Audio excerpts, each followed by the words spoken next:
अगर आपके घर पर बच्चा हो या आप खुद एक बच्चे की माँ हो तो आप इस कहानी से बिल्कुल रिलेट कर पाएंगे। 9 महीने के बच्चे को पेट में रखकर उसे जन्म देने तक का प्रोसीजर तो सिर्फ एक ट्रेलर होता है। असली परेशानी तो बच्चा होने के बाद शुरू होती है। स्कूल के ड्रेस में पायल का बेटा शुभम स्कूल जाने के लिए तैयार बैठा था। तभी रसोई से खाने की प्लेट लिए पायल बाहर आती है। शुभम, देखो तुम्हारे लिए मम्मा ने क्या बनाया है, गर्मा गर्म पराठा और तुम्हारी फेवरेट आलू की सब्जी। आलू की सब्जी मेरी कब से फेवरेट हो गई मम्मा? अरे बेटा, कल तो तुम दादी की प्लेट से आलू की सब्जी उठाकर खा रहे थे। दादी के प्लेट से थोड़ी सी सब्जी खा ली तो वो मेरी फेवरेट हो गई। मैं नहीं खाऊंगा ये सब, मैं बस चॉकलेट वाला केक खाऊंगा। अरे सुबह सुबह केक कौन खाता है? हेल्दी खाना जरूरी है बेटा।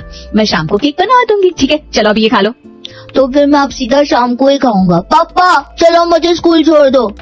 शुभम की आवाज सुनकर नितिन कमरे से बाहर आता है। अरे वाह, क्या बात है, आज मेरा राजा बेटा इतनी सुबह नाश्ता करके तैयार भी हो गया। अब तुम ही समझाओ ना इसे नितिन, हर रोज का वही है। खाने के वक्त इसके ड्रामे शुरू हो जाते। एक दिन एक चीज इसे अच्छी लगती तो दूसरे दिन वो चीज ये देखना भी नहीं चाहता। अरे बच्चा है पायल, बच्चे तो शैतानी करते ही हैं। तो तुम इस बच्ची को अपने साथ ऑफिस क्यों नहीं ले जाते नितिन? जब तुम देखोगे तुम्हारी आंखों के सामने 3 वक्त तुम्हारा बच्चा मुश्किल से आधी रोटी भी नहीं खा रहा, तब समझ में आएगा तुम्हें। परेशान करके रख दिया इस लड़के ने। मैं तो अपनी माँ को बचपन में कभी परेशान नहीं करती थी, पता नहीं ये किस पर चला गया। तभी हाथ में सब्जी की थैली लिए वृंदा अंदर आती है। किस पर क्या चला गया बहू?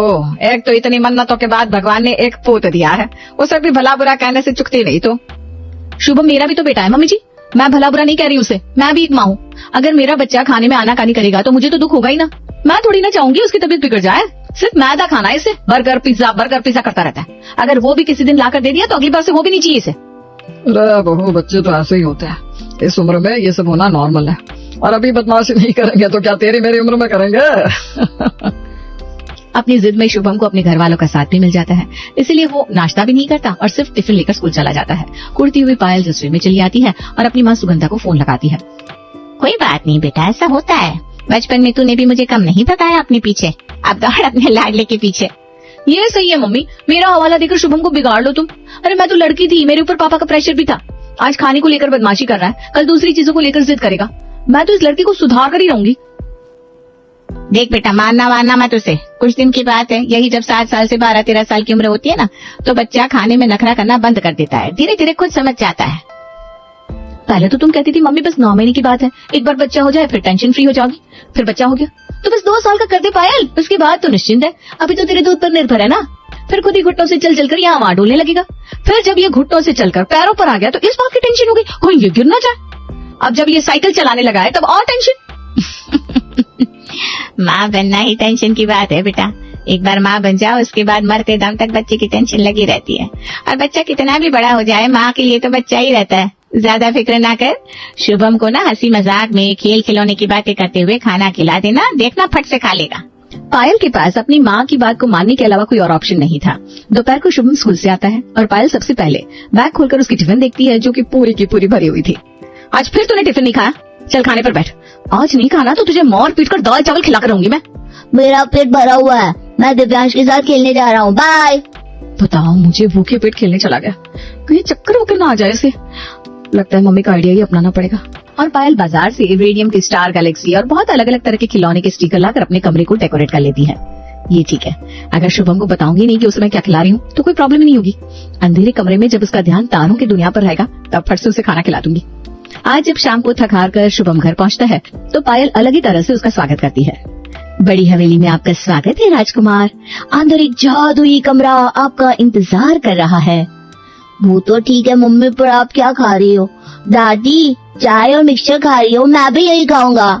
राजकुमार, आपके लिए कमरे में मैंने कुछ और रखा है, मिक्सचर सेहत के लिए अच्छा नहीं होता। अरे बहू, एक फांकी ले लेगा तो क्या हो जाएगा। ले बेटा, थोड़ा सा मुट्ठी में भर ले और उसके बाद अपनी माँ के साथ कमरे में चला जा। हाँ? और आज कमरे के अंदर रेडियम के चमकते हुए तारों को देखकर सच में शुभम उसी में खो जाता है और अंधेरे का फायदा उठाती हुई पायल उसे रोटी और सब्जी खिला देती है। बस हो गया काम, कर लिया मैंने क्रैक। अब रोज इस लड़की को इसी तरह खाना खिलाऊंगी, नो टेंशन पायल। 2 दिन तो इसी तरह शुभम खाना खा लेता है। तीसरे रोज जैसे ही पायल शुभम को कमरे में लेकर जाती है, शुभम कहता है, जादू नहीं है मम्मा, ये तो रेडियम का स्टिकर है जो अंधेरे में चमकता है। तो क्या हो गया बेटा, मम्मा को तो दिखता है अंधेरे में और कितना अच्छा लगता है ना चमकते हुए। पूरी रात यही देख रहा था मैं। मुझे नहीं देखना, आप अकेले देख लो, मैं स्कूल जा रहा हूँ। खाने में क्या बनाया है? पालक की सब्जी और रोटी। चाउमीन बनाओ, मैं चाउमीन खाऊंगा। फिर मैदा? चाउमीन से अच्छा है कि तू भूखा ही रह ले। आज अगर तू टिफिन खाकर नहीं आया ना तो तेरे स्कूल की मैम से कंप्लेंट लगा दूंगी मैं। फिर मैं अपनी टिफिन अपने फ्रेंड दिव्यांश को खिला दूंगा। जाओ कट्टी। शुभम के पीछे पायल पूरी तरह परेशान हो चुकी थी। आज शाम को सोसाइटी की सभी औरतें हमेशा की तरह सोसाइटी के पार्क में बैठकर गप्पे लड़ा रही थी, तभी पायल वहाँ पहुँचती है।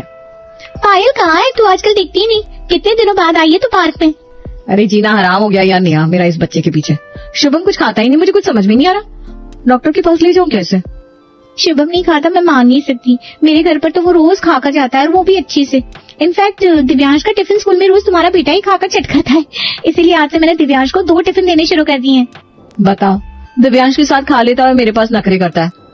वैसे ऐसा बनाती क्या हो तुम? हरा भरा चाउमीन, तुम तो जानती हो बच्चे को चाउमीन कितना पसंद होता है, इसलिए मैंने तो अपने बेटे को तीनों वक्त चाउमीन खिलाना शुरू कर दिया है। अब कुछ और खाना ही नहीं चाहता तो क्या करती मैं। बाप रे बाप नेहा, इतनी क्या कामचोरी। अगर बच्चा कहेगा मम्मी मुझे कुएं में कूदना है तो क्या तुम कूदने दोगी? मैदा अंदड़ियों के लिए कितना खराब होता है पता है तुम्हें? बाद में जाकर कितनी तकलीफ हो सकती है दिव्यांश को। अब समझ में आया मेरा बेटा तुम्हारे बेटे के संगत में ही बिगड़ रहा है, वरना मेरा शुभम ऐसा बिगड़ल नहीं था। तुम ना बड़ी उल्टी खोपड़ी की हो, इसीलिए तुम्हारा बेटा भी तुम्हारी बात नहीं सुनता। तुमसे बात करना ही बेकार है, मुझे तुम्हें कुछ नहीं बताना। तुम जाओ पायल, टाटा बाय बाय। हाँ पायल, नेहा ठीक कह रही है, तुम कभी किसी की बात नहीं सुनती और अपना ही गाना गाती रहती हो। अरे भाई उसे भी तो अपनी बात पूरी करने दो, वो भी एक माँ है। एक माँ अपने बच्चे के हेल्थ के साथ खिलवाड़ कर सकती है क्या? बोल नेहा जरा मैं भी सुनो, मेरा बेटा भी जैसे जैसे बिगड़ रहा है ना, सब्जियां खाना ही नहीं चाहता। सब्जियां देखते ही नाक मुंह सिकुड़ने लगता है।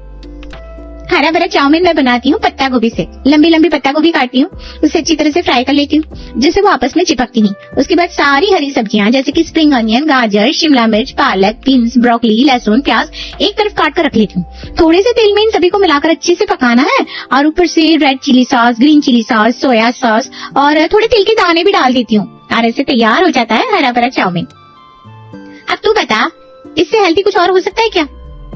अरे वाह नेहा, तुमने तो बहुत अच्छी रेसिपी बताई। इससे अच्छा तो सच में कुछ नहीं हो सकता। क्या दाल चावल क्या रोटी? और नहीं तो क्या, हर रोज थोड़ी बहुत सब्जी बदल दिया करना तो उसके मुंह का टेस्ट भी ना खराब नहीं होगा। और आज जाकर अपने घर में पायल बनाती है हरा भरा चाउमीन, बिल्कुल वैसे ही जैसा नेहा ने बताया था। अपनी बहू को रसोई में काम करता देख वृंदा रसोई में जाती है। ये क्या है बहू, तो चाउमीन बना रही है? मुझसे तो कहती रहती है मिक्सचर मत खिलाइए मेरे बच्चे को मम्मी जी, उसकी सेहत बिगड़ जाएगी। अब चाउमीन खाकर सेहत नहीं बिगड़ेगी शुभम की? बिल्कुल नहीं मम्मी जी, ये मैदे वाला चाउमीन नहीं है, ये तो पत्ता गोभी है।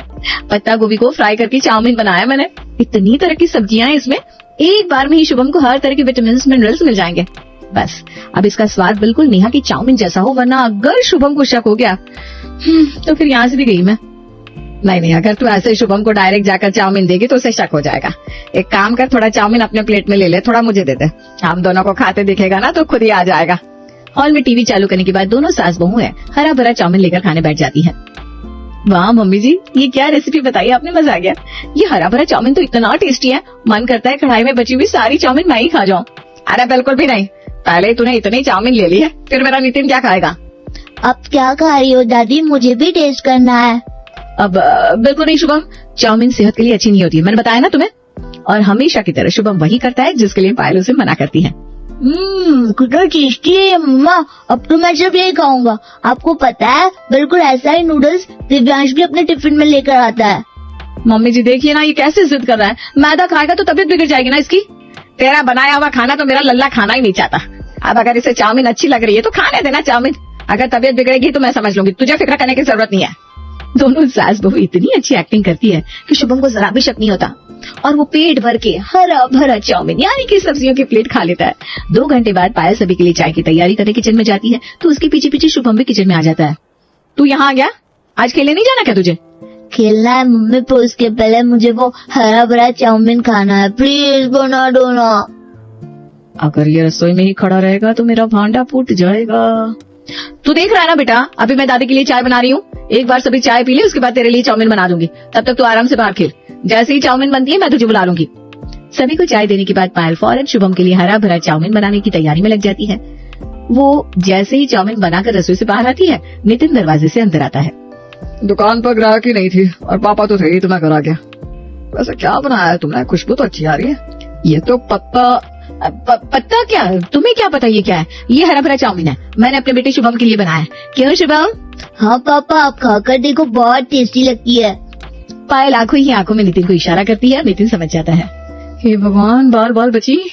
इसी तरह दिन बीत रहे थे और वो शुभम जो पहले खाना खाना ही नहीं चाहता था, अब दिन भर सिर्फ हरा भरा चाउमीन ही मांगने लगता है। रात के 12 बजे पायल को ऐसा महसूस होता है कि कोई उसे हिला रहा है। वो घबरा कर उठती है और अपने और नितिन के बीच में देखती है तो शुभम वहाँ था ही नहीं। शुभम! मम्मा मैं इधर हूँ। अरे तुम ये मेरे सिरहाने क्या कर रहे हो बेटा? तुम उठकर क्यों खड़े हो गए? टॉयलेट जाना है क्या? डर लग रहा है? पर मेरा बेटा तो डरता नहीं है। डर नहीं लग रहा है मम्मा, भूख लग रही है। मेरे लिए हरा भरा चाउमीन बना दो ना। अरे बेटा, अभी रात के 12 बज रहे हैं। तो मैं तो बढ़ता बच्चा हूँ, मुझे तो कभी भी भूख लग सकती है। डिनर तो 9 बजे किया था, 3 आवर्स हो गए इस बात को। हे भगवान, पर ये हरा भरा चाउमीन कैसे बनेगा? पत्ता गोभी तो रसोई में है नहीं और ये महाराज मेरे सर पर अलग खड़े हो गए। किचन में गई तो ये साथ में ही जाएगा। कोई दिमाग भी नहीं लगा पाऊंगी, क्या करूं? क्या सोच रहे हो मम्मा? एक काम करो, जल्दी से फेस वॉश कर लो, तब तक मैं किचन में जाकर चाउमीन का पैकेट और फ्रिज से सब्जियां निकाल देता हूँ। शुभम किचन में जाता है, चाउमीन का पैकेट निकाल कर स्लैब पर रख देता है और फ्रिज से हरी सब्जियां भी निकाल देता है। अगर मैंने ये ओरिजिनल चाउमीन बना दिया तो ये समझ जाएगा इतने दिनों से ये जो खा रहा था वो असली चाउमीन नहीं थी। जितना ये होशियार है, 2 सेकंड नहीं लगेगा इसे टेस्ट पहचानने में। पायल चाउमीन तो उबालती है पर उसे छानते वक्त सारे चाउमीन को सिंक में ही गिरा देती है। ओह बेटा, ये सारे नूडल्स तो वॉश बेसिन में गिर गए, ये तो गंदे हो गए। इसे कैसे खाएंगे हम? घर पर एक ही पैकेट चाउमीन का था जो तो सिंक में चला गया। लगता है भगवान भी नहीं चाहते कि रात में तुम चाउमीन खाओ। चलो अभी सो जाते हैं, कल मम्मा चाउमीन बना देगी। अगली सुबह उठते ही पायल सबसे पहले सब्जी मंडी से पत्ता गोभी लेकर आती है और शुभम की टिफिन की तैयारी में लग जाती है। स्कूल के बस का टाइम हो गया बेटा, और कितनी देर? 5 मिनट पापा, मेरा हरा भरा चाउमीन मम्मी ला रही है, एक बार खा लूंगा उसके बाद ही जाऊंगा। बहुत टेस्टी चाउमीन बनाती हो मम्मा तुम। चलो अच्छा है, मेरे बेटे को कोई खाना तो पसंद आया। पायल रसोई से हरा भरा चाउमीन लेकर आती है और शुभम को खाने के लिए देती है। ठीक बनाया ना बेटा? बड़ी जल्दबाजी में बनाया ना? आज उठने में मम्मा को देरी हो गई थी। हाँ मम्मा, बिल्कुल परफेक्ट है। आज ना मुझे 2 टिफिन देना, मेरी मैम का बर्थडे है, मैं उनको भी चाउमीन खिलाऊंगा। शुभम 2 टिफिन लेकर स्कूल चला जाता है और खुशी खुशी अपने हरे भरे चाउमीन को अपनी मैम को खिलाता है। मैम तो टेस्ट करते ही समझ जाती है कि भाई ये चाउमीन कहाँ है। ये तो पत्ता गोभी है बेटा, मैंने आपको सारे वेजिटेबल्स के नाम याद करवाए थे। एक बार तो एक्स्ट्रा एक्टिविटीज की क्लास में इसका टेस्ट भी हुआ था, तो तुम्हें कैसे पता नहीं चला? मतलब तुम पढ़ाई पर ध्यान नहीं देते। इसका मतलब है कि हम दोनों की मम्मियों ने हमें झूठ कहा है। और बेचारी पायल का भांडा आज फूट ही जाता है। अब तो कहती है झूठ नहीं बोलना चाहिए, फिर हमारी मम्मी ने हमें चाउमीन बोलकर पत्ता गोभी क्यों खिलाई? शुभम की बात सुनकर मैम सब समझ जाती है। उन्हें ये एहसास हो जाता है कि उन्होंने अनजाने में कितनी बड़ी गलती कर दी है। शुभम, तुम्हारे पास एक पपी हो और अगर वो ट्रैफिक में भागना चाहे तो तुम क्या करोगी? मैं उसे पकड़ कर रखूंगा, भागने नहीं दूंगा मैम। पर ऐसा क्यों? क्योंकि मैं अपने पपी से प्यार करता हूँ। वैसे ही तुम्हारी मम्मा भी तुमसे बहुत प्यार करती है। अब तुम बड़े हो रहे हो, तुम्हें अपनी मम्मी की हेल्प करनी चाहिए, ना कि छोटी मोटी बातों पर जिद करनी चाहिए। और आज दिव्यांश और शुभम कुछ और ही बनकर अपने अपने घरों को लौटते हैं। हाजिर है मेरे प्यारे बेटे के लिए हरा भरा चाउमीन। सभी पालक की सब्जी रोटी खा रहे हैं तो मैं भी वही खा लूंगा। मम्मी तुम मेरे लिए अलग से मेहनत मत करो। देखो बहू, नाना कहता था समय के साथ बच्चों में खुद ही अकल आ जाती है, बेकार में टेंशन ले रही थी तुम। पायल अपने बेटी को गले लगा लेती है। हर गृहिणी और गृहिणी के हाथ का बना खाना खाने वाले इस बात को अच्छी तरह जानते होंगे कि इस सीजन में मार्केट में नए आलू आते हैं और हर साल जब भी नए आलू आते हैं तो साथ में नई नई मुसीबतें भी लाते हैं। आज की कहानी भी ऐसे ही परिवार की है जो आलू का बड़ा शौकीन था, पर अब आलू तो बदल गए थे। डाइनिंग टेबल पर बैठा था शर्मा परिवार, नाश्ता आने का इंतजार कर रहा था। भूख लगी है, भूख लगी है, जोर जोर से भूख लगी है, पेट पे चूहे दौड़े, चारों ओर से भूख लगी है। अरे दिव्यांश की मम्मी, खाना मिलेगा कि नहीं? खाना आ रहा है कि फिर बाहर से ही मंगवा ले। लगातार हॉल में सभी की आवाज आती सुन रिया कहती है, ज्यादा हड़बड़ी है तो बाहर से ही मंगवा लो।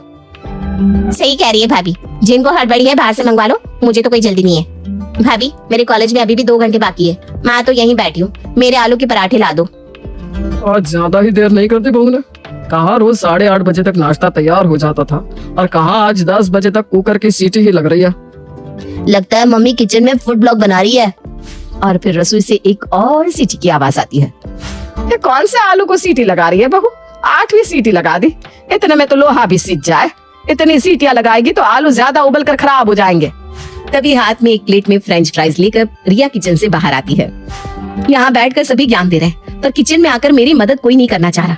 और दिव्यांशु तू, तेरी तो बड़ी बोली निकलने लगी है। तुझे मैं बाद में देखती हूँ, तब तक खा फ्रेंच फ्राइज। चलो हम भी फ्रेंच फ्राइज ही चख लेते हैं। वैसे भी बहू आज नाश्ते में कुछ ज्यादा ही देरी नहीं हो गई?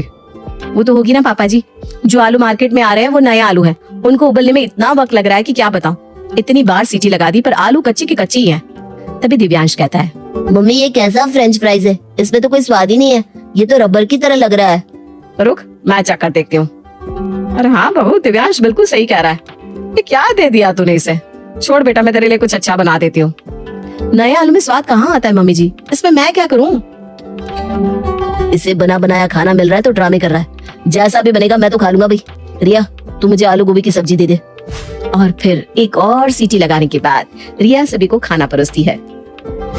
हे राम, ये आलू तो कच्चे लग रहे हैं। सिर्फ कच्चे नहीं बेटा, लगता है कि आलू के ऊपर से छिलके भी नहीं हटाए गए हैं सही से। ना भाई ना, मैं नहीं खा सकता ऐसा खाना, मुझे तो अपच हो जाएगी। और मैं क्या खाऊं? और खाने के दीवाने शर्मा परिवार के लोगों को किसी तरह थोड़ा बहुत खाकर ही नाश्ते से उठना पड़ता है। आज सुबह तुम सब्जी लेकर आई थी ना, इसलिए इतना ड्रामा हुआ। कल सुबह मैं ही सब्जी मंडी जाऊंगा, देखता हूँ कैसे नहीं मिलते पुराने आलू। अगली सुबह निखिल और विनोद 5 बजे ही सब्जी मंडी पहुंच जाते हैं और इधर उधर सारे दुकानों में पता करते हैं, पर कहीं भी उन्हें पुराने आलू नहीं मिलते। अरे विनोद भाई साहब, आज आप सब्जी मंडी में? क्या बात है, लगता है बहू ने असली रंग दिखा ही दिया। ये नई बहू है, भाग भाग कर काम भी 2 ही महीने तक करती है, फिर उसके बाद कौन सास कौन ससुर। पहली बात तो संतोषी जी, मेरी बहू ने कभी भाग भाग कर काम किया ही नहीं, चलने से उसका हो जाता है। दूसरी बात, हमारी बहू एक ही रंग की आई थी, ज्यादा रंग उसमें आई नहीं। और जब से नए आलू आए हैं ना, बेचारी का वो एक रंग भी उड़ता दिख रहा है, इसलिए हम पुराने आलू ढूंढने आए हैं मार्केट में। पुराने आलू? और अभी नहीं मिलने वाले पुराने आलू भाई साहब। मैं तो कहती हूँ आप भिंडी खरीद लीजिए, मेरे घर पर भी सबको भिंडी ही खानी पड़ रही है, और कर भी क्या सकते हैं। नहीं पापा, कल दोपहर को और रात को भी हमने भिंडी ही खाई थी, फिर से भिंडी नहीं खाएंगे। आपकी सलाह के लिए बहुत बहुत धन्यवाद आंटी, आप खरीदिए भिंडी। अरे रहने दे बेटा, उसने मुंह खोला और बोल दिया 100 रुपए किलो भिंडी है, 25 रुपया पाव, और वो भी बनने के बाद जरा सी हो जाती है, कौन खाएगा? ना ना ना ना। दोनों बाप बेटे आलू के होलसेलर के पास पहुंचते हैं। क्यों भैया, अभी कहाँ मिलेंगे पुराने आलू? अब तो यही आलू खाने पड़ेंगे आपको, कम से कम 1.5-2 महीने तक। अरे पर इन आलूओं में इतनी धूल मिट्टी लगी है, इसे कोई खाएगा कैसे? बताइए, हमने खुद इसे 2 बार धोकर रखा है, बाकियों के यहाँ पर तो आलू है कि मिट्टी की ढेली, ये पता ही नहीं चल रहा। अब समझ में आ रहा है कि रिया को किचन में इतनी देर कैसे हो जाती है। इतने गंदे आलू को धोने में ही 1.5-2 घंटे लग जाए। अब अगर जल्दी खाना खाना है तो किचन में हमें भी हाथ बटाना पड़ेगा पापा। 2 घंटे बाद हॉल में एक टब में पानी लिए और एक तरफ आलू लिए निखिल आलू धोए जा रहा था। दूसरा आलू पकड़ाइए पापा। ये लो बेटा दूसरा आलू। अब आलू कुछ साफ लग रहा है, वरना इतनी मिट्टी वाले आलू खा लेते तो पता चला पेट में ही मिट्टी जम जाती। अब जल्दी जल्दी सारे आलू धो लेते हैं, फिर बहू नाश्ता बनाना शुरू कर देगी। दिव्यांश तू भी हाथ लगा। पूरा घर मिलकर रगड़ रगड़ कर आलू धोता है। इतने लोग मिल गए तब तो पिछले 2 घंटे से आलू ही धुल रहे वो। हो गई ना गलती भाभी, अब बस आप पराठे खिला दो। अरे मैं तो खिला दूं, पर आलू सही से उबले तब ना, वरना फिर टिंडे। ना ना ना ना, कोई टिंडे विंडे नहीं, आलू तो आलू। चल मैं तुझे नुस्खा बताती हूँ, देख आलू को ना 2 हिस्सों में काट ले और फिर उबाल।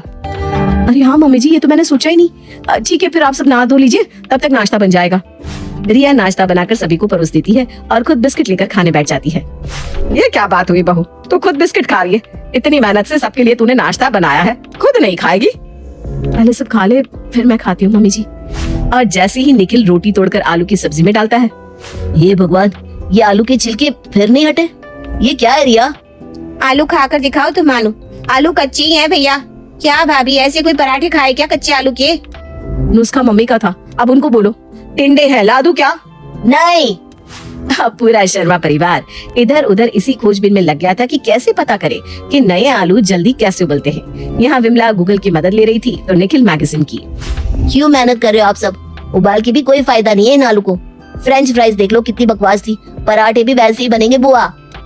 सरकार की गलती है, इस बारे में पहले ही खबर देनी चाहिए थी न्यूज़पेपर पर। मेरा तो पूरा पाचन तंत्र ही खराब हो गया है। गूगल, नए आलू को उबालने का सही तरीका बताओ। आलू को रेफ्रिजरेटर में उबाला जा सकता है बिना पानी के। यहाँ विमला गूगल की मदद ले रही थी तो वहाँ स्नेहा अपने दोस्तों की। हेलो प्रिया, तू तो कुकिंग क्लास कर रही है ना, बता ना आलू को जल्दी कैसे उबालते हैं? अरे ये तो बड़ा सिंपल है। आलू को पानी में डालने के पहले उसमें 10-12 छेद कर दे, इससे आलू जल्दी उबल जाएंगे। और जहाँ रही छिलके ना उतरने की बात, तो आलू के छिलके पहले ही उतार ले, उसके बाद में उबालने को डाल। माँ बेटी अपने अपने नुस्खे अपनाने लगती है। आलू उबल रहे हैं। मुझे भी लगता है मेरे भी आलू उबल जाएंगे ऐसे। और दोनों माँ बेटी आलू उबालने में घंटों बिता देती है। देख रिया, आलू उबल गए हैं, अब जाकर सबके मन का खाना बना दे, बड़े दिनों से आलू नहीं खाए हमने। रिया किचन में जाती है और सभी की पसंद के आलू के डिशेस बनाकर टेबल पर लगाती है। आखिरकार उबले हुए आलू का पराठा खाऊंगी मैं। 30 दिन हो गए तुम्हारे बिना मेरे पराठे। अरे भैया बटर पास करना तो। मेरी आलू गोभी की सब्जी बिना छिलके वाली। आहा। अरे बाबा पहले खा तो लो, इतने दिनों बाद तो नसीब हुई है। और जैसे ही सभी अपने अपने प्लेट के खाने को मुंह में डालते हैं, सभी का मुंह बन जाता है। मैं तो भिंडी ही खा लूंगा। मैंने पहले ही बोला था इस आलू को उबालने से कोई फायदा नहीं होने वाला, बिल्कुल स्वाद नहीं है इसमें। कितनी मेहनत की मम्मी हमने इस आलू को उबालने की, और अब देखो। रोज रोज भिंडी टिंडे नहीं खाने मुझे। चलो हम रेस्टोरेंट चलते हैं, तुम आराम से आलू पराठे खा लेना, मैं आलू गोभी खा लूंगा, पापा आलू का भरता खा लेंगे और मम्मी आलू की सूखी सब्जी खा लेंगी। और मैं फ्रेंच फ्राइज। ये सही रहेगा निखिल, कितने दिन से मैंने भी आलू नहीं खाया। ये बिस्किट्स और ब्रेड खा खाकर तो बोर हो गई हूँ मैं। और जैसे ही सभी रेस्टोरेंट जाने के लिए तैयार होने लगते हैं कि बाहर से आवाज आती है, पुराने आलू ले लो। और सभी एक साथ बाहर भागते हैं। शांताराम के स्वर्ग सिधारने के बाद उनकी पत्नी रेखा ने सारे घर की जिम्मेदारी संभाल ली। उसने अपने दोनों बेटों विनोद और राकेश की शादी अनु और पारो से करवाई। उसके दोनों बेटे उसको बहुत प्यार करते हैं और उसका बहुत ख्याल रखते हैं। लेकिन रेखा के बेटे सच में उसे प्यार करते हैं या सिर्फ दिखावा? आइए जानते हैं। वाह, ये लो आपकी दवाई ले आया, और मैं आपके लिए ये शॉल और स्वेटर भी लाया हूँ। अब सर्दी शुरू हो गई है ना। और माँ ये लो आपके लिए फ्रूट्स, और ये रूम हीटर, अब ठंड आपके आसपास भी नहीं आएगी। तुम दोनों मेरे लिए ही लाए हो सब कुछ, या अपने बीवी बच्चों के लिए भी कुछ लाए हो? माँ हमारे लिए सबसे पहले आप है, बाकी सब बाद में। हाँ माँ, हम दोनों भाई सबसे ज्यादा आपसे प्यार करते हैं। तुम्हारे पिता के जाने के बाद तुम दोनों ने मेरा कितना ख्याल रखा है। ऊपर वाला ऐसे बेटे सबको दे। माँ आपने भी तो हमें किसी चीज की कमी नहीं होने दी। हाँ माँ, हमारी ऊपर वाले से यही प्रार्थना है कि हर जन्म में आप ही हमारी माँ हो।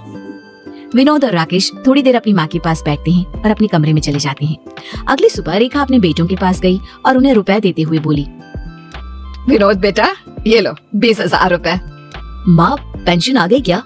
हाँ, कल ही आ गई थी, मैं तुम्हें देना भूल गई। राकेश बेटा, ये लो तुम्हारे 20,000 रुपए। थैंक यू माँ। अच्छा चलता हूँ, ऑफिस के लिए देर हो रही है ना। रेखा के पति के देहांत के बाद रेखा को 40,000 रुपए पेंशन मिलती है। रेखा ये पेंशन दोनों बेटों को दे देती है, जिससे उन्हें घर चलाने में बहुत मदद मिलती है। बेटों के साथ दोनों बहुएं भी अपनी सास का बहुत ध्यान रखती है। एक दिन बड़ी बहू अनु ने अपनी सास से कहा, माँ जी आज मैंने घर का सारा काम निपटा लिया है, आइए मैं आपके सर की मालिश कर देती हूँ, आपको बहुत रिलैक्स फील होगा। हाँ बहू कर दे, सुबह से ना आज सिर में दर्द भी बहुत है। माँ जी मैंने आपके लिए मूंग दाल का हलवा बनाया है, आपको बहुत पसंद है ना? अरे बहू, बच्चों के लिए भी कुछ बना लेती। देख रही हूँ मैं, तुम दोनों मेरे ख्याल रखने के चक्कर में बिल्लू और पिंकी का भी ध्यान नहीं रखती। माँ जी बिल्लू और पिंकी बहुत शरारती हो गए हैं, वो घर का खाना नहीं खाते, उन्हें तो बर्गर चाउमीन पिज्जा पता नहीं क्या क्या पसंद है। बहू बात तो तुम ठीक बोल रही हो, लेकिन ये तो बताओ कि दोनों है कहाँ? माँ जी वो अपनी किसी दोस्त की बर्थडे पार्टी में गए हैं। हाँ माँ जी आप चिंता ना करो, दोनों खा पी कर ही आएंगे। आजकल के बच्चे भी ना अपनी मनमानी करते रहते हैं। राकेश और विनोद तो काम में बिजी रहते हैं, इसलिए तुम्हारी जिम्मेदारी ज्यादा बनती है। इस तरह रेखा के बेटे और बहुएं उससे बहुत प्यार और इज्जत करते हैं। एक दिन रेखा के घर उसकी बहन ज्योति आई। दीदी कितने दिनों से आपको बुला रही हूँ और आप आज आई हो। अरे रेखा तुझे तो पता है बहू और बेटों के बीच कहाँ निकला जाता है, हमेशा आपस में लड़ते रहते हैं, और जब कोई उन्हें मिलता नहीं लड़ने के लिए तो मुझसे लड़ते हैं। अभी भी बड़ी मुश्किल से समय निकाल कर आई हूँ। ओफो दीदी, आपने अपने बहू और बेटों को कितनी ढील दे रखी है। मेरे बहू बेटों को देखो, कभी कुछ नहीं बोलते और मेरा कितना ख्याल भी रखते हैं। तू तो चुप ही हो जा, मुझे अच्छी तरह पता है कि तेरे बहू बेटे तेरा इतना ख्याल क्यों रखते हैं। दीदी क्या कहना चाह रही हो आप? साफ साफ बोलो। देख बहन, तेरे बेटे तेरे लिए इसलिए अच्छे हैं क्योंकि तेरी अच्छी खासी पेंशन आती है, और वो पेंशन तू अपने बेटों में बराबर बांट देती है। तेरा इस घर की खर्च में बहुत योगदान है। 2-3 महीने पेंशन ना दे, फिर देख क्या करते हैं तेरे बेटे। अच्छा ठीक है दीदी, आपके कहने पर मैं ऐसा करके देखूंगी, लेकिन मुझे पूरा भरोसा है कि मेरे बेटे बदलेंगे नहीं, ऐसे ही रहेंगे और तब तक आपको मेरे साथ ही रहना होगा। रेखा ऐसा ही करती है। जब 1 महीने की पेंशन आती है तो वो अपने बेटों को नहीं देती। उसके बेटों का बर्ताव उसके प्रति बिल्कुल नहीं बदलता। लेकिन जब दूसरे महीने की पेंशन भी रेखा अपने बेटों को नहीं देती तो उसके बेटे उससे पूछने लगते हैं, माँ पिछले 2 महीने से आपकी पेंशन नहीं आई क्या? हाँ माँ, मैं भी यही सोच रहा था, कोई परेशानी है तो बताओ हमें। अरे पता नहीं बेटा, पेंशन नहीं आ रही, देखो अगले महीने आ जाए शायद। इसी तरह 2 महीने और निकल गए और रेखा ने अपने बेटों को रुपए नहीं दिए। जब उसके बेटे पूछते तो वो यही बोलती कि पेंशन नहीं आ रही। अब रेखा के बेटों का बर्ताव उसकी तरफ बदलने लगा। अरे विनोद, आ गया बेटा तू, मेरी दवाई नहीं लाया? भूल गया माँ, वैसे भी ना आपकी दवाई बहुत महंगी है, मेरी सैलरी अभी आई नहीं है, जब आएगी तब ले आऊंगा दवाई। विनोद ये बोलकर वहाँ से चला जाता है। तभी वहाँ पर राकेश आ जाता है। राकेश बेटा, आजकल तो तू मेरे पास आता ही नहीं, 2 घड़ी बैठ मेरे पास, बात कर मुझसे। माँ, मैं ऑफिस से अभी थक हार कर घर आया हूँ और आजकल काम का प्रेशर भी बहुत ज्यादा है, बाद में बात करता हूँ आपसे। अब इस तरह दोनों बेटे अपनी माँ को इग्नोर करते हैं। रेखा को कुछ भी अपने बेटों से चाहिए होता है तो उसे कई बार अपने बेटों को बोलना पड़ता। उसके बाद भी वो उसे लाकर नहीं देते थे। दोनों बेटे उसके पास बैठते तक नहीं थे, ना ही कोई बात करते थे। उसके बाद उन दोनों की बीवियां उन्हें समझाती है, विनोद जी, आप माँ के साथ ऐसा व्यवहार करते हो, आपको बिल्कुल भी अकल नहीं है कि परिस्थितियों को कैसे संभालना चाहिए। अनु, वैसे भी मैं परेशान हूँ, मुझे और परेशान करने की जरूरत नहीं है। अगर मेरी तरह दिमाग चलाओगे ना तो कभी परेशान नहीं होना पड़ेगा। आप माँ जी से वैसे ही बात करो जैसे पहले करते थे। अरे ऐसा हो ही नहीं सकता कि माँ जी के पेंशन आए ना। अगर 1-2 महीने वो आपको पैसा नहीं दे रही तो इसमें क्या होगा? आपको थोड़ा सब्र से काम लेना चाहिए। यही बात राकेश की पत्नी पारो उसे समझाती है। राकेश जी, थोड़ी ठंड रखो, मुझे पूरा यकीन है कि माँ कोई खेल खेल रही है। देखो, जैसे पहले माँ जी को प्यार करती थी ना, उनका ध्यान रखती थी, वैसे ही करो। माँ जी का खर्चा सिर्फ 2-4 हजार रुपए है, उन पर इतने रुपए खर्च भी करती है तो क्या हुआ, घर में 36 हजार तो बच ही रहे ना। अरे आज नहीं तो कल वो रुपया हमें दे ही देंगी। पारो, तुम सही कह रही हो। मैं तो सही ही कहती हूँ, पर कोई मेरी बात माने तब ना। माँ जी हर महीने 20 हजार आपके हाथ में रख देती है। अरे इतना तो आप खुद भी नहीं कमाते, इसलिए थोड़ा फूंक फूंक कर कदम रखो और माँ जी से पहले की तरह बात किया करो। राकेश और विनोद को अपनी दोनों बीवियों की बात समझ में आ जाती है और वो दोबारा से अपनी माँ की सेवा में लग जाती हैं। वो पहले की तरह अपनी माँ को प्यार करते, उसकी दवाई और जरूरत का सामान लाते और घंटों उसके पास बैठकर उससे बातें करते। जब सब कुछ पहले की तरह हो गया तो रेखा की बहन ज्योति अपने घर जाने लगी। तभी उसने अपनी बहन से कहा, दीदी जल्दी आना मुझसे मिलने, मुझे आपकी बहुत याद आती है, और अपना ध्यान रखना। और हाँ दीदी, अब तो आपको मानना पड़ेगा, पूरे 4 महीने हो गए मैंने अपने बेटों को 1 पैसा भी नहीं दिया, और देखो मेरे बेटे और बहुएं बिल्कुल नहीं बदले, वो वैसे ही मुझे प्यार करते हैं जैसे पहले करते थे। हाँ, तू सही कह रही है, मैं जो देखने रुकी थी वो सब तो देख लिया। तू भी अपना ख्याल रखना। और हाँ, जाते जाते एक बात जरूर कहूंगी कि तेरी बहुएं तेरे बेटों से ज्यादा तेज है, उन्हें हराना आसान नहीं है। क्या मतलब? कुछ नहीं, चलती हूँ मैं। ज्योति अपने घर वापस लौट गई, लेकिन इन 4 महीने में वो अपनी बहन के बच्चों को अच्छी तरह से समझ गई। पर रेखा बरसों उनके साथ रहने के बाद भी अपने बेटों और बहुओं की सोच से अनजान है कि वो अपने बेटों के लिए तभी तक जरूरी है जब तक वो उन्हें रुपया दे रही है।